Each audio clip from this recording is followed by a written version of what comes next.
finishes off in style. A magnificent strike into the crowd. வணக்கம் நண்பர்களே, welcome to my channel cocktail furious. இப்போ நம்ம பார்க்க போற video west Indies vs south Africa second T20 at Kingston. And இந்த T20லயும் west Indies வந்து பாத்தீங்கன்னா தரமா 16 ரன்ஸ் வித்தியாசத்துல சவுத் ஆப்பிரிக்காவை தோக்கடிச்சிட்டாங்க. அது மட்டும் இல்லாமல் இந்த 6 மேட்ச் T20 சீரீஸ்ல 2-0 அப்படின்னு சொல்லி லீடும் எடுத்துட்டாங்க. So definitely West Indies fans and their management players எல்லாருமே ரொம்ப ஒரு நல்ல மூட்ல இருப்பாங்க. Because they're peaking at the right time. So world கப்புக்கு முன்னாடி இந்த மாதிரி விக்டரிஸ்லாம் டெஃபினட்டா உங்களுக்கு கான்ஃபிடன்ஸை தான் கொடுக்க போகுது. அதுல எந்த ஒரு டவுட்டுமே கிடையாது. ஸோ இனிஷியலா டாஸ் வின் பண்ணி பேட்டிங் எடுத்தாங்க வெஸ்ட் இண்டீஸ். ஸோ அவங்க 207 அடிச்சாங்க. அண்ட் சவுத் ஆப்பிரிக்கானால 191 தான் அடிக்க முடிஞ்சது. ஸோ 16 ரன்ஸ் வித்தியாசத்துல வின் பண்ணிட்டாங்க. ஸோ நிறைய பாசிட்டிவ்ஸ் ஃபார் வெஸ்ட் இண்டீஸ்னு சொல்லலாம். அட் த சேம் டைம் பேட்டிங்ல சின்ன சின்ன positives for south Africa. But நிறைய என்ன சொல்றது டிசப்பாயிண்டிங் பர்ஃபார்மன்ஸஸ் நம்ம பார்த்தோம் from their experience players also.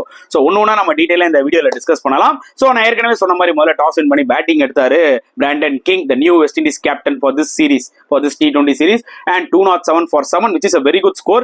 இதை தான் சவுத் ஆப்பிரிக்கா போன மேட்ச்ல பண்ணிருக்கணும். டாஸ் வின் பண்ணி ஒரு டே கேம் பேட்டிங் விளையாடி இருக்கணும். எக்ஸாக்ட்லி பிராண்டன் கிங் அதான் பண்ணாரு. ஸோ 207 ஆப்வியஸ்லி ஒரு நல்ல ஸ்கோர். விக்கெட் வந்து நல்ல பிளாட் விக்கெட்டுங்க, அதுல எந்த டவுட்டுமே கிடையாது. பட் ஸ்டில் ஃபர்ஸ்ட் பேட்டிங் விளையாடி ஒரு நல்ல ஸ்கோர் போட்டீங்கன்னா அது வந்து அந்த சேசிங்ல டெஃபினட்டா அது ஒரு பிரஷர் இருக்கதான் செய்யும். அதுதான் சவுத் ஆப்பிரிக்காக்கு இருந்துச்சு. ஸோ 207ல யார் நல்லா விளையாடணும் அப்படின்னு கேட்டீங்கன்னா இந்த முறை ராஸ்டன் சேஸ் ஒரு செம இன்னிங்ஸ் விளையாடினாருங்க. கிட்டத்தட்ட 67 of 38 பால்ஸ் சூப்பரா விளையாடினாரு, பாசிட்டிவா விளையாடினாரு. ஜென்ரலா Roston says is not a heart hitter, புரியுதா உங்களுக்கு? பிளேஸ் பண்ணி கேப்ல தான் விளையாடுவாரு, கொஞ்சம் டெக்னிக்கலா விளையாடுவாரு. இந்த மேட்ச்ல நிஜமாவே கேப்ஸ் பிக் பண்ணி சூப்பரா விளையாடினாரு. அது மட்டும் இல்லாமல் நிறைய பேர் கேமியோஸ் விளையாடினாங்க. பிராண்டன் கிங் ஒரு நல்ல 36 அடிச்சார், குயிக் 36. அதே மாதிரி கேல் மேயர்ஸும் பாத்தீங்கன்னா ஜஸ்ட் ஃபியூ பால்ஸ்ல 32. அதே மாதிரி ஃபிளெச்சர் ஒரு 29, ரெமோரியா ஷெப்பர்ட் லாஸ்டா வந்து ஒரு 26. ஸோ டிப்பிக்கல் வெஸ்ட் இண்டீஸ் என்ன சொல்றது எஃபர்ட்னு சொல்லலாம். ஏன்னா ஏதாவது ஒரு பிளேயர் அடிப்பாங்க, இல்லைன்னா எல்லா பிளேயர்ஸும் வந்து கொஞ்சம் கொஞ்சம் கான்ட்ரிபியூட் பண்ணுவாங்க. பாத்தீங்களா, அதை தான் பண்ணாங்க. அங்க ராஸ்டன் சேஸோட 67 ரொம்பவே க்ரூஷியலா அமைஞ்சது.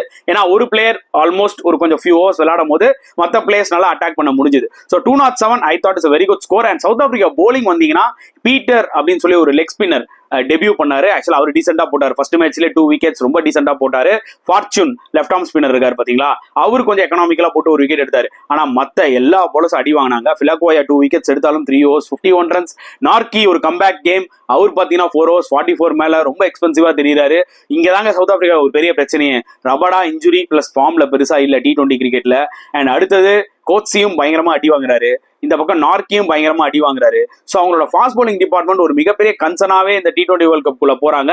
Star players but not in great form தான் சொல்ல முடியும் அவங்க போலிங் பொறுத்த வரைக்கும். அண்ட் சேசிங்ல வந்து பாத்தீங்கன்னா ஒரு தரமான ஸ்டார்ட்டுங்க, வேற லெவல் ஸ்டார்ட். 5.1 ஓவர்ஸ்க்குள்ள நீங்க பாத்தீங்கன்னா கிட்டத்தட்ட என்ன சொல்றது 81 ரன்ஸ் பார்ட்னர்ஷிப்ங்க 5.1 ஓவர்ஸ்ல. சும்மா டிக்காக்கும் ஹென்ட்ரிக்ஸும் உரிச்சிட்டாங்க. ஸோ நான் பார்க்கும்போது எனக்கு என்ன ஃபீல் ஆச்சுன்னா, ஓகே இந்த மேட்சை தட்டிடுவாங்க சவுத் ஆப்பிரிக்கான்னு. அப்பதான் ஒரு ட்விஸ்ட் நடந்தது. அப்பதான் இவர் அவுட் ஆனாரு, டிகாக் அவுட் ஆனாரு. அகில் ஹுசைன் பால், அகில் ஹுசைனை போட்டு பெரட்டி எடுத்துட்டு இருந்தார் அந்த ஓவர்ல. அவர் லைட்டா லைனை மாத்தி ஆஃப் ஸ்டம்ப்ல குத்தி அப்படி பால உள்ள எடுத்துட்டு வந்தாரு, போல்ட் ஆயிட்டாரு டிகாக். அடுத்த ஒரு immediately Reeza Hendricks man in form, அவரும் செமையா விளையாடி இருந்தாரு 33 on 0. அண்ட் அவரு பாத்தீங்கன்னா ஒரு நவுந்து வந்து ஒரு ஸ்வீப் பால்லாம் அப்படின்னு போனாரு, ராஸ்டன் சேஸ் பால்ல போல்ட் ஆயிட்டாரு. ஸோ இந்த 2 விக்கெட் எடுத்தோடனே வந்து பாத்தீங்கன்னா வெஸ்ட் இண்டீஸ்க்கு அந்த ஒரு மொமெண்டம் கிடைச்சிருச்சு. சவுத் ஆப்பிரிக்கா கொஞ்சம் அண்டர் ட்ரபிள் ஆயிட்டாங்க. ஏன்னா அடுத்த வர பிளேயர்ஸ் எல்லாம் பாத்தீங்கன்னா ரெக்லட்டன், பிரீத்ஸ் இவங்கலாம் இப்பதான் புதுசா விளாடுறாங்க T20 சவுத் ஆப்பிரிக்காக்கு. ஃபியூ மேட்சஸ் தான் விளையாடி இருக்காங்க. ஸோ இந்த மாதிரி ஒரு கண்டிஷன்ஸ்ல அது ஒரு டே கேம்ல செகண்ட் ஹாஃப்ல நல்ல ஸ்பின்னர்ஸ் வச்சிருக்காங்க வெஸ்ட் இண்டீஸ். ஸோ ஒரு ஸ்ட்ரகிள் தான், அது டெஃபினட்டா தெரிஞ்சது. சிங்கிள்ஸ் அவங்களால அடிக்க முடியுது, ஆனா ஒரு அட்டாக்கிங் ஷாட் ஆடுறதுக்கு ரொம்ப கஷ்டப்படுறாங்க இன் ஸ்லோ பிச்சஸ். எஸ்பெஷலி இது ஸ்லோ பிச்சில் இது ஒரு நல்ல ட்ராக் தான். But still against some good quality spinners டெஃபினட்டா ஸ்ட்ரகிள் வராங்க. அண்ட் கிளியரா தெரிஞ்சது கேப்டன் என்ன சொல்றது வேண்டர்டர்சன் வந்து ஒரு 30 ரன்ஸ் 22 பால்ஸ் 2 6 அடிச்சாரு. பட் யாரா ஒருத்தர் ஒரு பெரிய இன்னிங்ஸ் விளையாட தேவைப்பட்டுச்சு. பட் அது நடக்கல சவுத் ஆப்பிரிக்காக்கு. அண்ட் கடைசியில 16 ரன்ஸ் ஷார்ட்டா போயிட்டாங்க. அண்ட் வெஸ்ட் இண்டீஸ் போலிங் எடுத்துக்கிட்டீங்கன்னா once again Gudakesh Motie got 3 wickets. மக்களே நான் என்னோட ஷார்ட்ஸ்லயும் சொல்லியிருப்பேன், போன ரிவ்யூலயும் சொல்லியிருப்பேன், Motie is going to be a big match winner for West Indies in future also. டெஃபினட்டா சப்கான்டினென்ட் விக்கெட்ஸ்லாம் சும்மா விக்கெட்ஸ் அல்ல போறாரு அவரு. அது டெஸ்ட் மேட்சஸா இருக்கட்டும், T20 இருக்கட்டும், 50 overs இருக்கட்டும், ஒரு super find for west Indies. I'm really happy for them because ஜென்ரலா அவங்களுக்கு ஒரு பயங்கரமான ஸ்பின்னர்ஸ் இது வரைக்கும் கிடைக்கல. எல்லா ஃபார்மட் ஸ்பின்னர் மாதிரி பெருசா கிடைக்கல. ஒரு டு சம் எக்ஸ்டென்ட் சில பிளேயர்ஸ் விளையாடிட்டு இருந்தாங்க. பட் இப்பதான் வந்து அது கிடைச்சிருக்காங்க. So I think Motie is going to go long way, அதுல எந்த டவுட்டுமே கிடையாது. Such a talented left arm spinner. 2 மேட்ச்ல பாருங்க 3 விக்கெட் 6 விக்கெட் இப்பவே எடுத்துட்டாரு. அவரோட பிரசன்ஸை கிளியரா காமிக்கிறாரு. அண்ட் ரொம்பவே ஸ்ட்ரகிள் ஆறாங்க சவுத் ஆப்பிரிக்கா ஸ்பின்னர்ஸ். இவரா இருக்கட்டும், ஒரு பக்கம் அங்க ராஸ்டன் சேஸும் எக்கனாமிக்கலா போட்டு ஒரு விக்கெட் எடுத்தாரு. And Romario Shepherd for a change போலிங்ல இந்த மேட்ச்ல சூப்பரா போட்டார். 4 overs just 23 runs 1 wicket. மத்த போலர்ஸ்லாம் அடி வாங்கினாங்க. ஷெமார் ஜோசப்லாம் நிறைய எக்ஸ்பெக்டேஷனோட பார்த்தா, ஆனா ஒரே ஓவர்ல 20 ரன் அவர் போடுற பேஸ் நல்லா பேட்டுக்கு வந்துச்சு, அடிச்சாங்க. வேற இந்த மாதிரி கண்டிஷன்ஸ் டே மேட்சஸ்ல அந்த slower balls hitting into the deck அது வந்து பாத்தீங்கன்னா செம்ம எஃபெக்டிவா இருந்தது. பட் ஷெமார் ஜோசப் அவரோட பிளஸ் என்ன பேஸ் அதை நோக்கி போட்டாரு, கொஞ்சம் அடி வாங்கினாரு. But still West Indies it's commanding win. 16 runs வித்தியாசம் வின் பண்றது it's not a close win, it's a very much comfortable win தான் சொல்ல முடியும். So hope so they will like to continue the same momentum. Third match win பண்ண பார்ப்பாங்க, பொறுத்து வந்து பார்க்கலாம். ஏன்னா அந்த தேர்ட் T20யோட அதோட வேர்ல்டு கப் தான். வேர்ல்டு கப்க்கு அப்புறம் தான் remaining part of T20 or ODIs test எல்லாம் கண்டினியூ ஆக போகுது.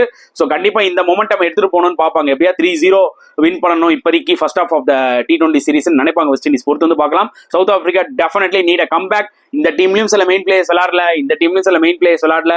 But end of the day we have to give huge credit to West Indies cricket because they are playing better cricket than this current South African பிளேயிங்ல வந்தா சொல்ல முடியும். பார்க்கலாம் என்ன நடக்க போகுதுன்னு. ஐ திங்க் இந்த ரிவ்யூ பார்த்து உங்களுக்கு கண்டிப்பா இன்ட்ரெஸ்டா இருந்திருக்கும் நினைக்கிறேன், யூஸ்ஃபுல்லா இருந்திருக்கும்.